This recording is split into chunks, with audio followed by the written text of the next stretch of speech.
Peace and greetings. Thank you for joining me today for what and why we celebrate Black History Month.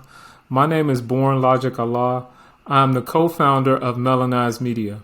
We are an independent film and education company based in San Antonio, Texas.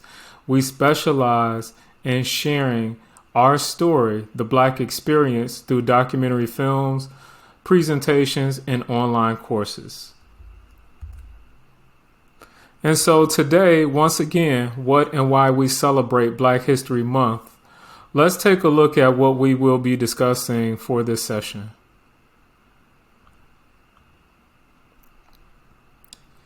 We'll be taking a look at the origins of humanity, the altering of history. We'll study Carter G. Woodson. We'll learn about students at Kent State University. And then we'll talk about how we can move forward. So we're going to start with the video. In the right-hand corner here, you can see Sheikh Anta Diop. Sheikh Anta Diop was a Senegalese historian, anthropologist, physicist, and politician who studied the human race's origins in early African culture. In this video, they're going to illustrate human origins and the paths of migration out of Africa. So let's go ahead and take a watch. We are able to say scientifically today, to say with certainty that mankind was born in Africa on the latitude more or less of Kenya, and that area which comprises Kenya, Ethiopia and Tanzania. Et qui va même jusqu'en Afrique du Sud, suivant un axe nord-sud. And going on a north-south axis all the way south to South Africa. So it's clear that any humanity that had its birth in that region could not have survived in an equatorial region without pigmentation. Nature doesn't do anything by chance, and it's for that reason humanity, mankind that was born in a sub-equatorial region was given melanin to protect its skin, and it's for that reason that it is clear, it is certain that first man had to be a black man. C'est seulement quand cette humanité va sortir de l'Afrique pour aller peupler le reste de la Terre qu'elle va changer d'aspect suivant les régions géographiques et que les autres races vont apparaître. It is only after that race left Africa to people other parts of the world that had different climatic phenomena that man changed and became and took on different aspects, had a different look. Nature created 6 specimens of man before we got to man as we know him today. According to the scientific information that we have now, it appears that the first 3 of these species, which is not necessarily the name, never acquired the potential or never arrived at the potential for exporting or leaving their own area. Non, n'ont jamais atteint un potentiel d'expansion pour sortir de l'Afrique. They never had the potential to expand and to leave Africa. Yes. Les 3 autres sont sortis de l'Afrique. 3 others did leave Africa. Le 4e et le 5e ont disparu. The 4th and the 5th of these species disappeared. Il ne reste que le 6e qui est l'homme que nous sommes. And what remains is man as we know him, that 6th species. So scholars today recognize Africa as the source of our ancestry. But in 1974, when Sheikh Anta Diop shocked the world and challenged historians with the writing of his groundbreaking book, The African Origin of Civilization, Myth or Reality, people did not buy into what he was saying. Fast forward to now, the Metropolitan Museum of Art has an exhibition that pays homage to Diop by presenting masterpieces from the museum's collection from West and Central Africa alongside of art from ancient Egypt.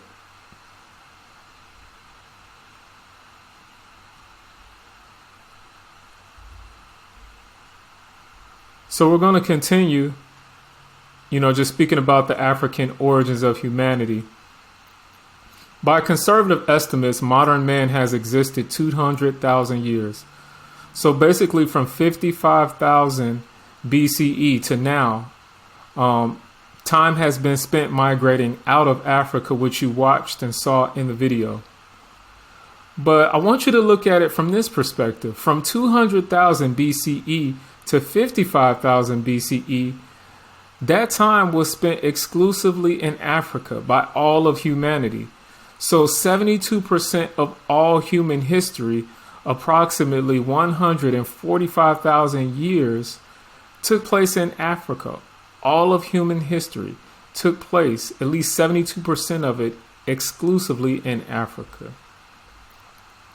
The development of culture, the accumulation of knowledge that was critical for the survival of our species was born in Africa. Recently, archaeologists have found and uncovered that a group of people in southern Africa called the Sand People have the oldest known ritual ceremonies. The Sand People of southern Africa can trace their history directly to the ancient peoples of about 140,000 years ago in Africa. Also, the world's largest concentration of rock paintings exist in Botswana and are attributed to the Sand People.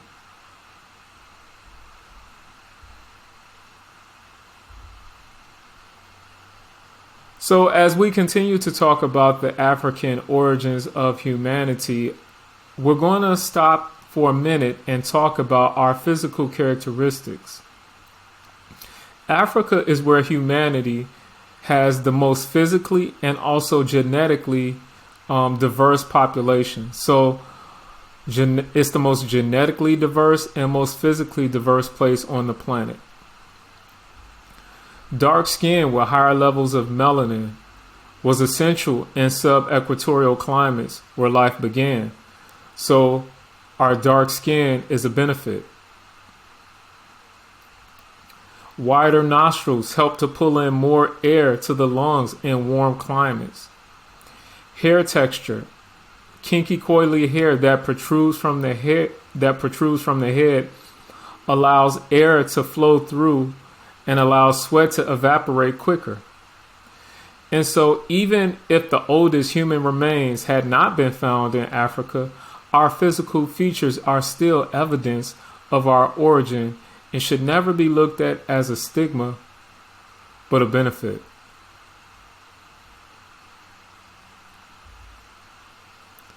Now we're going to talk about propaganda and pseudoscience. As early as the 1500s, polygenism appeared. This was an idea that races have different origins. This was one of the first racial theories claiming that God created a hierarchy of races with the white race being superior, which we now know is false.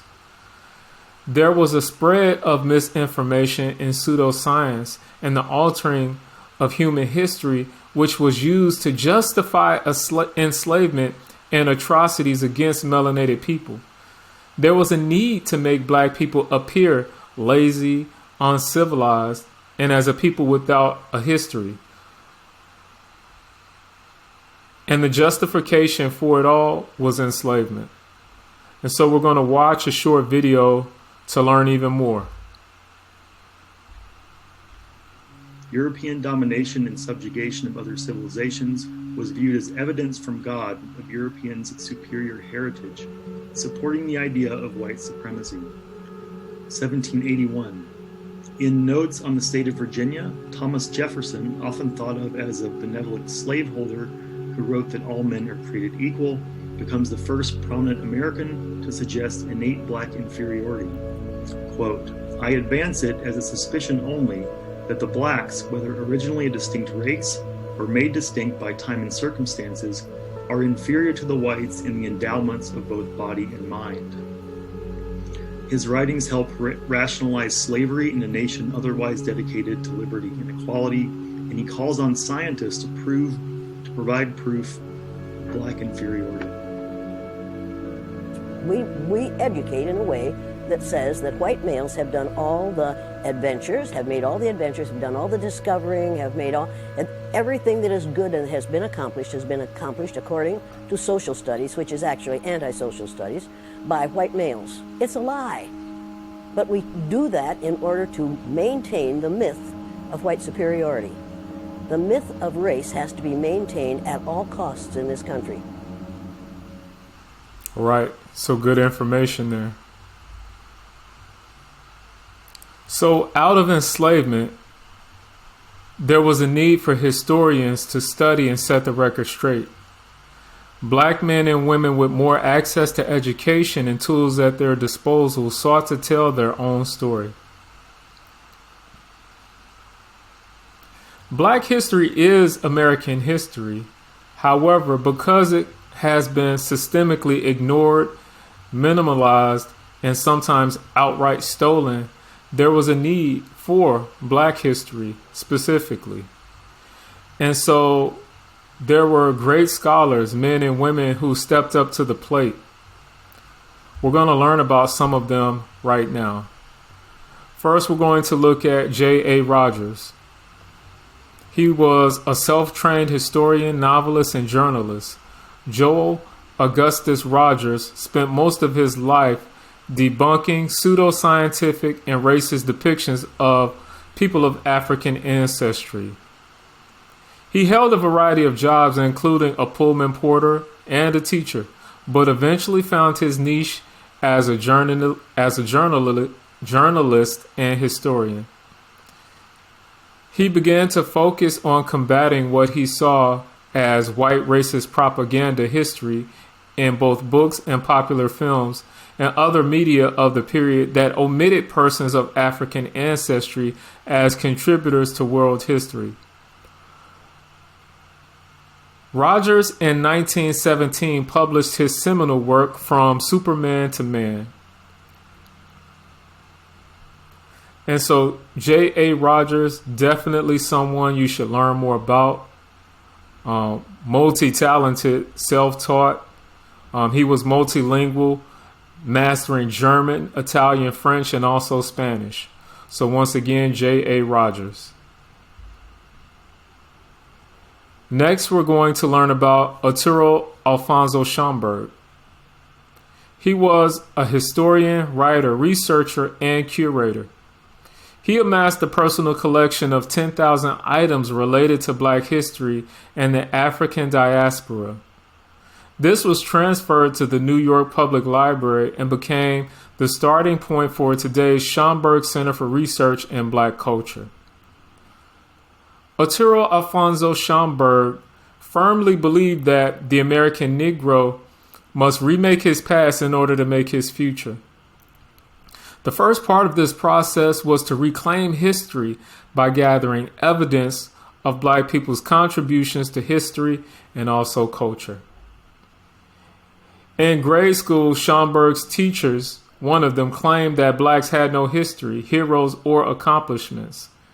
This truly inspired Mr. Schomburg, and he devoted his life to try and debunk this myth. So once again, Arturo Alfonso Schomburg, the Schomburg Center in Harlem. If you ever get an opportunity to visit, would highly recommend it. Next, we're going to learn about Dr. Carter G. Woodson. He was an American historian, author, journalist, and the founder of the Association for the Study of African American Life and History. He was one of the first scholars to study the history of the African diaspora, including African American history. A founder of the Journal of Negro History in 1916, Woodson has been called the father of Black history.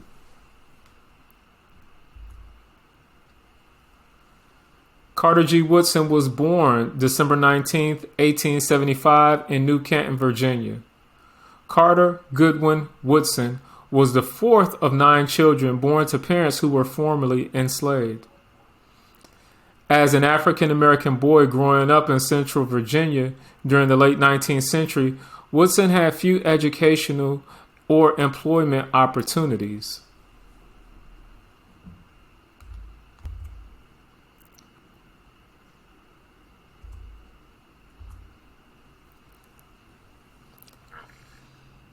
Dr. Carter G. Woodson said his father was illiterate and intelligent and believed in being an informed citizen. His father, James Henry Woodson, unable to read or write himself, encouraged Carter to read the newspaper aloud, which gave Carter the first glimpse of the wider world.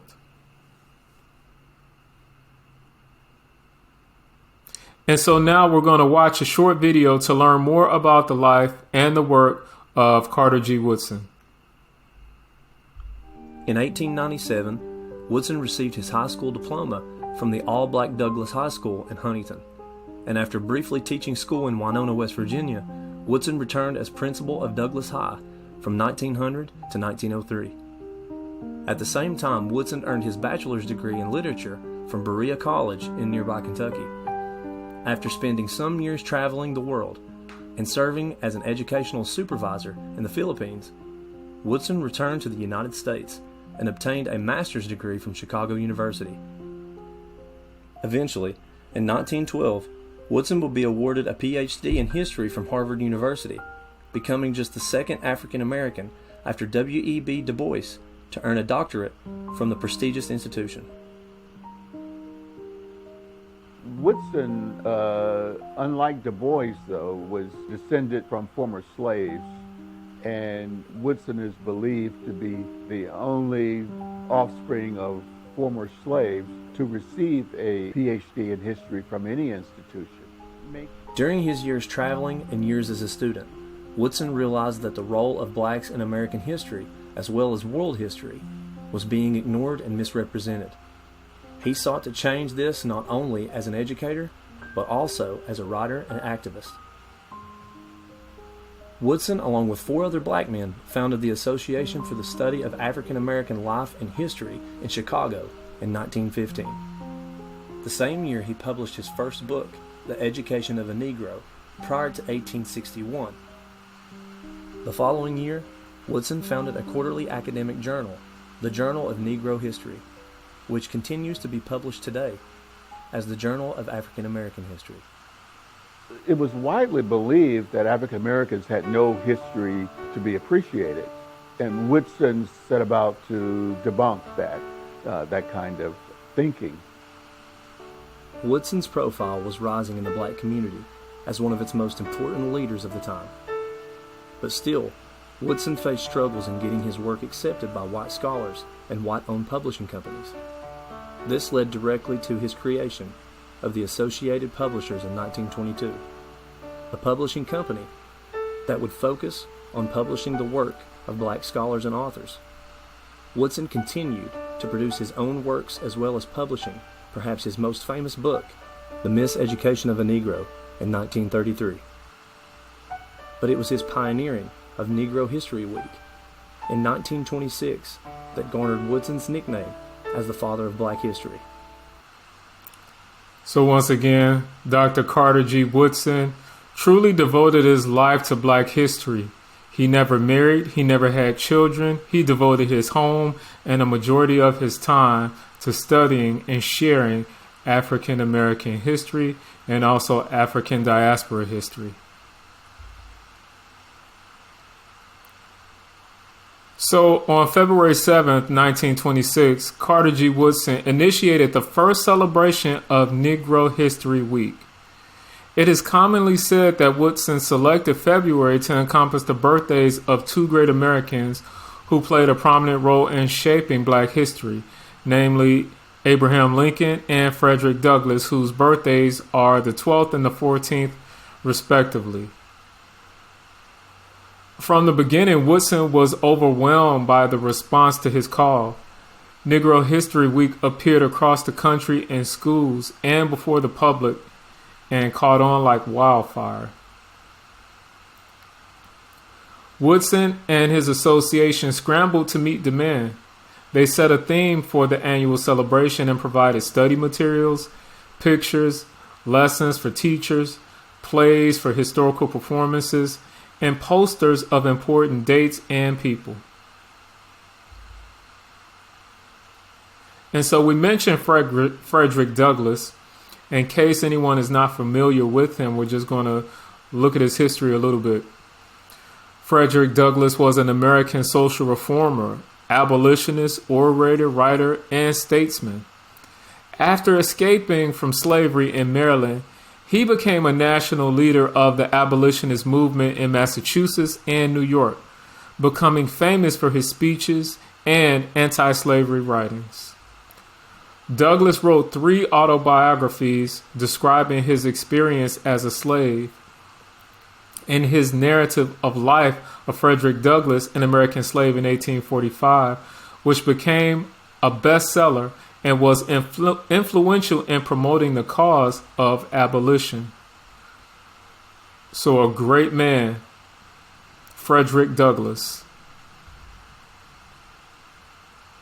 In 1937, at the urging of Mary McLeod Bethune, Woodson established the Negro History Bulletin, which focused on the annual theme. As black populations grew, mayors issued Negro History Week proclamations in cities like Syracuse, New York. In 1936, Mary McLeod Bethune was elected president of the Association for the Study of African American Life and History. Bethune not only was the first female president, she was also its longest serving, wearing the title until 1952. Woodson, unlike most male scholars during this time, welcomed African American women as equal co-workers and leaders in the ranks of his movement. And so, just in case you're not familiar with the history of Mary McLeod Bethune, we're going to pause to learn a little bit more about her personally. Mary McLeod Bethune was an American educator, philanthropist, humanitarian, womanist, and civil rights activist. She founded the National Council of Negro Women in 1935 and presided as president or leader for a myriad of African American women's organizations. She started a school for African American girls in Daytona Beach, Florida. It later merged with the private Institute for African American Boys and was known as the Bethune-Cookman School. She was also appointed as a national advisor to President Franklin D. Roosevelt. So once again, Mary McLeod Bethune. And so now we're really going to transition into a new phase. We're going to fast forward to 1970 at Kent State University. So most people are familiar with Kent State University because of an incident that took place on Monday, May 4th, 1970.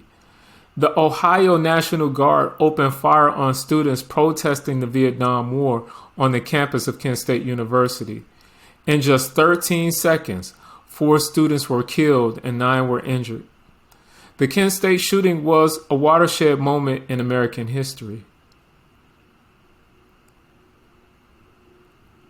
We also want to look at the 1960s, the late 1960s, and early 1970s, because there was a new movement starting to blossom and bloom in America. After the Civil Rights Movement and with the death of Dr. Martin Luther King Jr., Black youth really started to participate in the push for freedom and equality. And we're going to watch this short video to learn a little bit more about this.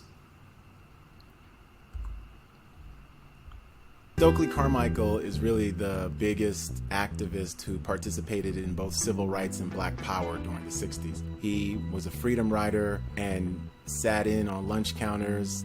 He knew Dr. Martin Luther King Jr., went to jail 27 times between 1961 and 1966. Stokely and the Black Power movement really helped transform the Black student movement into a Black studies movement that is demanding Black history be taught at all universities and even high schools.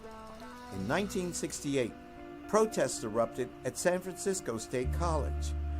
The school's Black Student Union launched a massive student strike that lasted 5 months. San Francisco State in 1968 is a game changer because these are protesters who are disciplined but at the same time are ready to confront the police. Students are going to be arrested and they are determined to transform San Francisco State. The success of the San Francisco State College strike would spread to nearly 200 other colleges across the country. The results of the student protests led to the recruitment of more brown and black students, the hiring of black professors and administrators, and the creation of Black Studies departments. All right. So Black student unions and African American studies programs spread across college campuses in America. Stokely Carmichael, later known as Kwame Ture, was a key leader in the development of the Black Power movement. He was also a leader of the Student Nonviolent Coordinating Committee, also known as SNCC, SNCC. And so once again, there was really a lot of activity and activism taking place on college campuses. And so we're going to go back to really just discuss Kent State once again. In 1968, students at Kent State University gathered in Bowman Hall to listen to what became a rallying cry for Black student activism. Henry Austin from the pro-armed self-defense group Deacons of Defense and Justice delivered a lecture that galvanized students into taking action to change their circumstances. And so the Deacons for Defense and Justice was founded in 1964 in Louisiana to protect civil rights activists from the Ku Klux Klan. The organization was made up of black veterans from World War II and also the Korean War who believed in armed self-defense. Student activists at the university founded Black United Students, an organization committed to addressing Black student needs at Kent State University.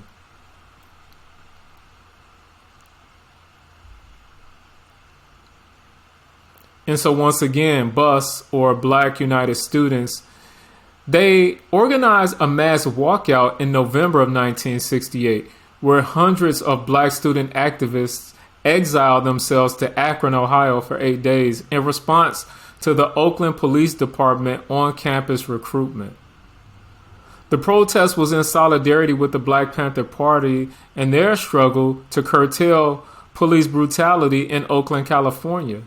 So they were offended, Black students were offended that the university allowed the Oakland Police Department, who from their perspective had been brutalizing the Black Panther Party in Oakland, California, to come to Kent State University and recruit.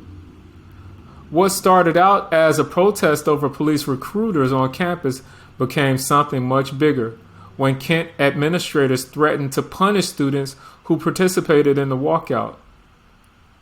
The students made a list of demands, one of which was a request for a space for a Black cultural center on campus. They also wanted Black faculty and staff to be hired. Eventually, the administration at Kent State agreed to these demands. This was a big moment for the Black students there.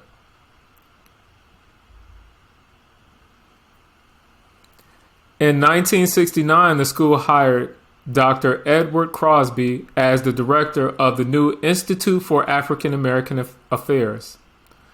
IAA's basic objectives included designing major work concentrations in African American affairs at undergraduate and the graduate levels. The university also gifted BUS with a space where Black students could safely congregate, socialize, and organize. They called it the Kaumba House. And if you're familiar with Kwanzaa or Swahili, Kaumba means creativity. So this was a place where they could come, they could bond, they could have discussions, they could learn amongst one another. And so we're going to listen to someone give us a little bit of history about how this led to a Black celebration on campus. Let's take a watch.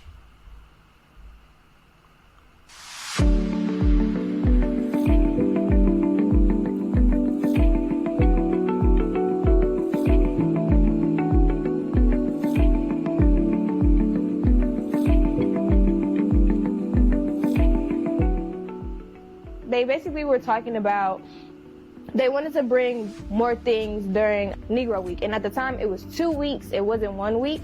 And they just had so many events that couldn't fit into those 2 weeks. So it was a little bickering and arguing that happened at the table, going back and forth. And someone said, basically, just do the whole damn month. So they did the whole month. It wasn't completely like smooth and running, but they did it. And in 1976, the government picked it up.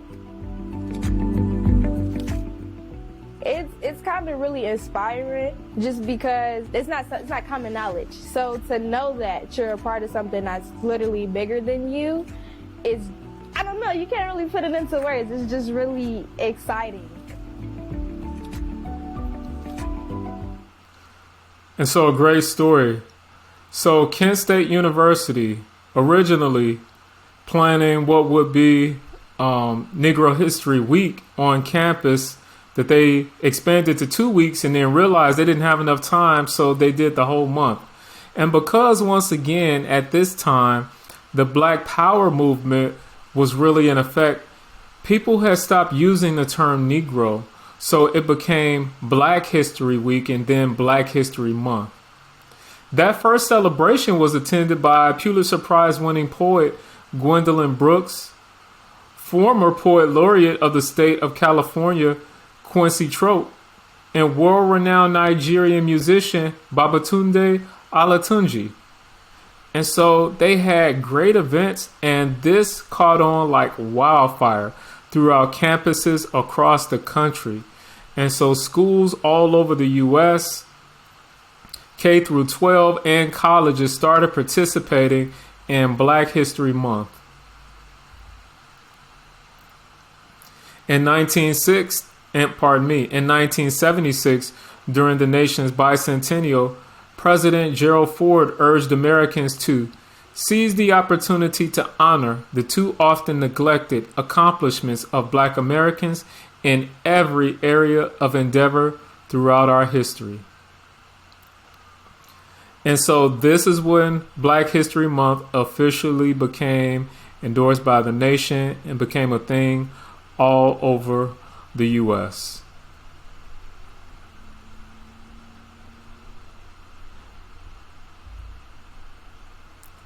Annual themes.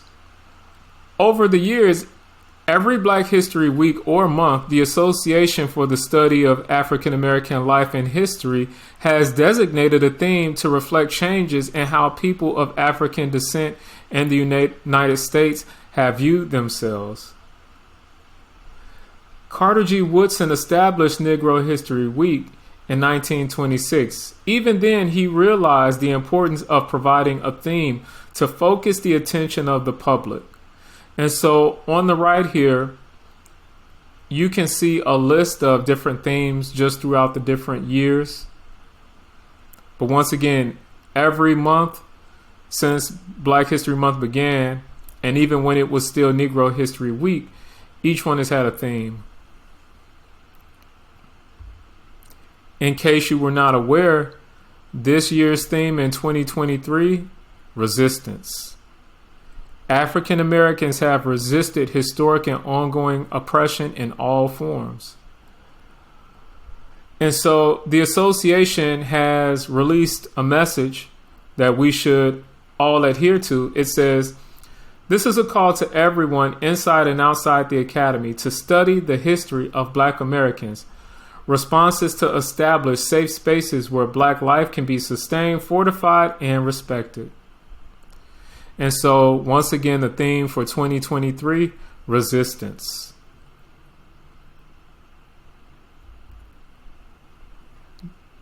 Next, we're going to learn about Black History Month internationally.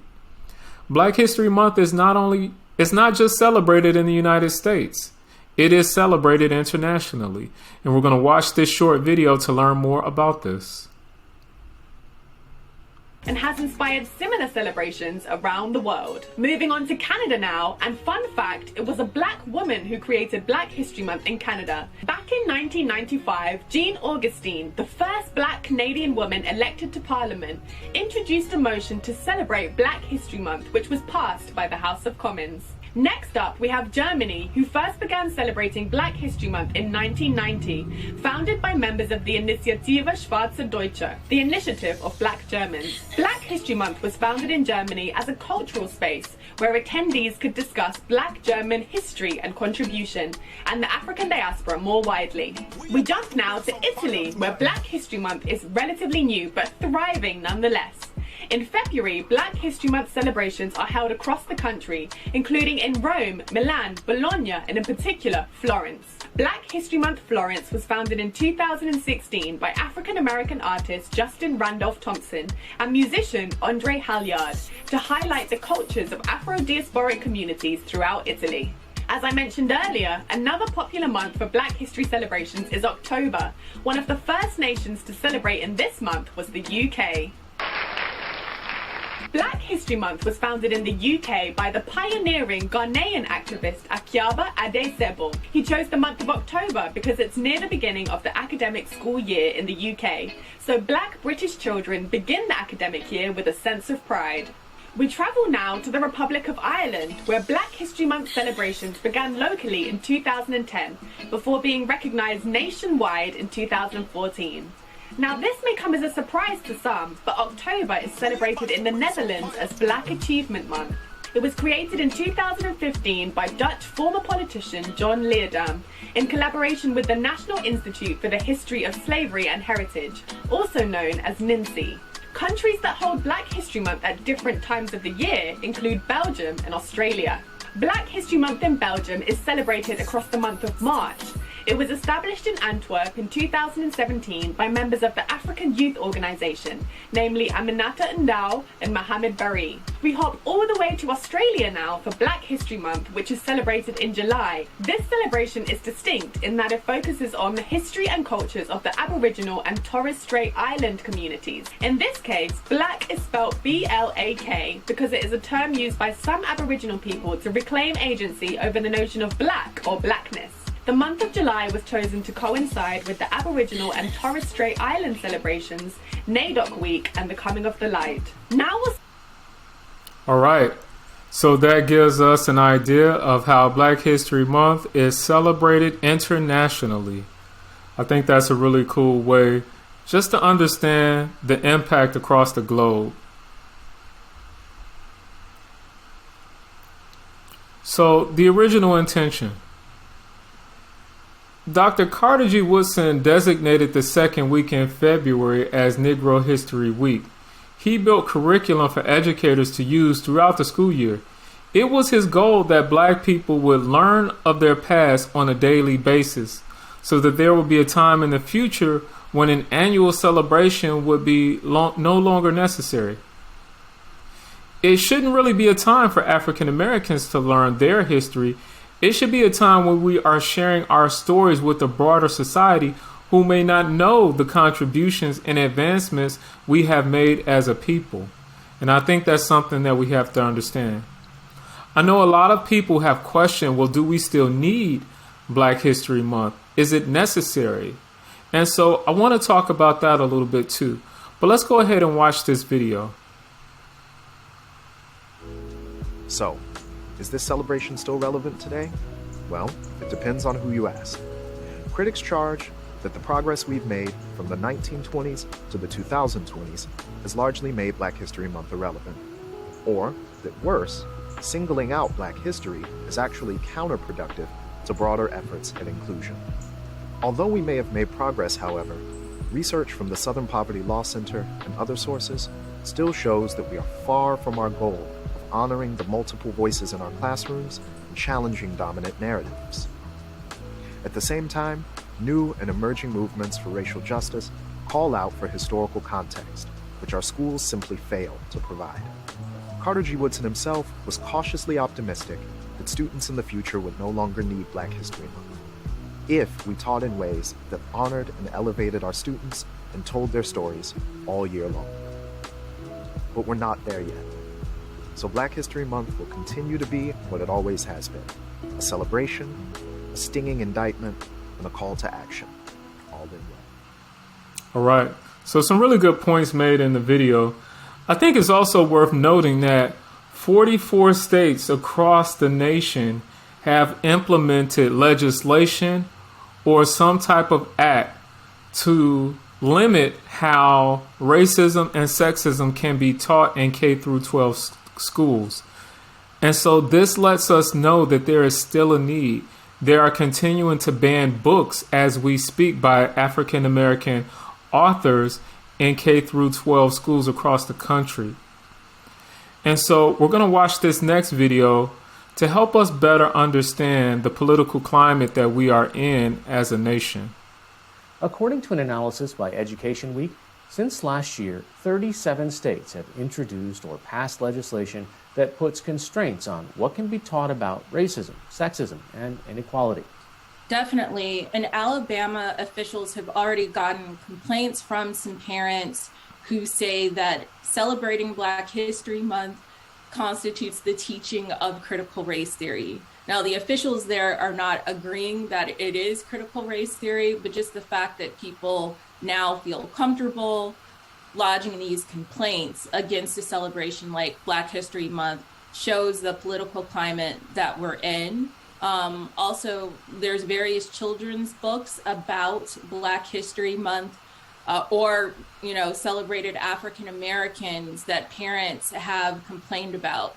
So books about the March on Washington, for example, about Ruby Bridges, the little girl who desegregated her school. Also, even biographies of Michelle Obama and the athlete Wilma Rudolph. All of these books have gotten complaints. So what's the problem with a book about Wilma Rudolph? What is objectionable to parents or whoever doesn't think that it should be in a classroom?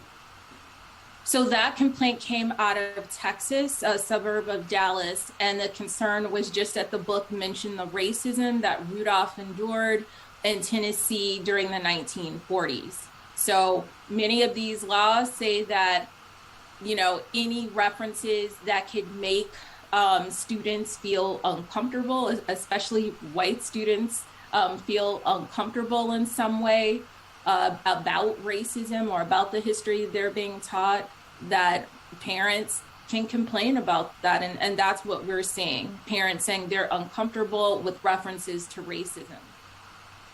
All right. So good information, things we definitely need to be aware of. And this really helps emphasize why Black History Month, why Black history in general is still so very necessary. Also want to bring light to some of this and why some of these things are happening. A lot of this is backlash. Backlash from the 1619 Project, and it is also backlash from the murder of George Floyd in 2020. After the murder of George Floyd in the summer of 2020, a lot of governmental agencies and also companies started implementing diversity training. And this is the backlash that we're seeing from that.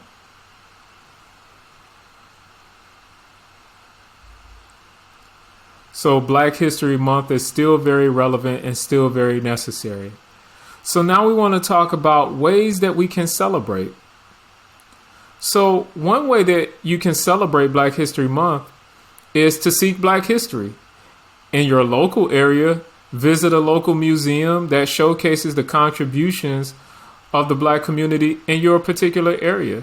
You can look at it from a local perspective. Family history.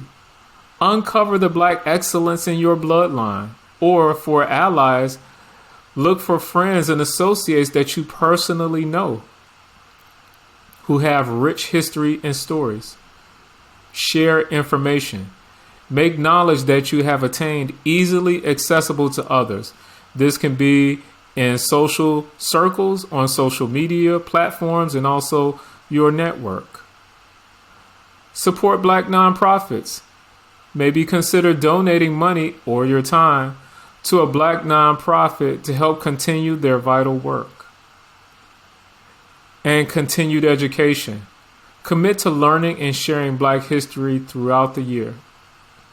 And so these are all ways that we can all look at and look forward to continue to maximize the time during February. And so the next activity we have is a pop quiz. So I would suggest that you get a pen and pad or pencil, or you could use a phone or a tablet to document your answers. And what we're going to do on screen, we're going to show 4 basic questions. We'll go through the questions. You'll write down your own answers on your own sheet of paper. And then we'll come back and give the correct answers, and you'll check your own work. So let's jump into it. Number 1. Which university first celebrated Black History Month? Number 1. 2. What year did President Ford officially observe Black History Month? What year? 3. Which month is Black History Month in the United Kingdom, in the UK? And 4. What is the theme for Black History Month this year in 2023? What is the Black History Month theme for 2023?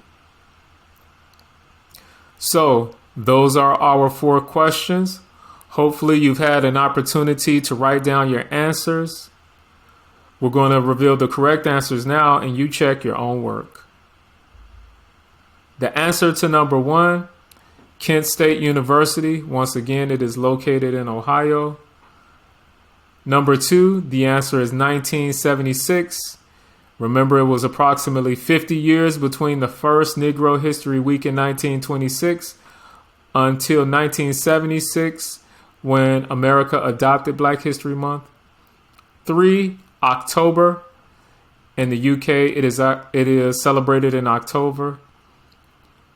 And 4 is Black Resistance. That is the year's theme in 2023, Black Resistance. And so I really do appreciate you all sticking with us throughout this presentation. I hope that you found value in the information that we shared. Hopefully you have more information that you can share with others to help spread more knowledge about the month and about the history of Black History Month in general. So once again, my name is Logic Allah. I am the co-founder of Melaneyes Media. If you want to learn more about our organization, you can visit us at melaneyesmedia.com. Once again, I thank you for your time, and I wish you all a happy Black History Month. Have a positive and productive day. Thank you, and peace.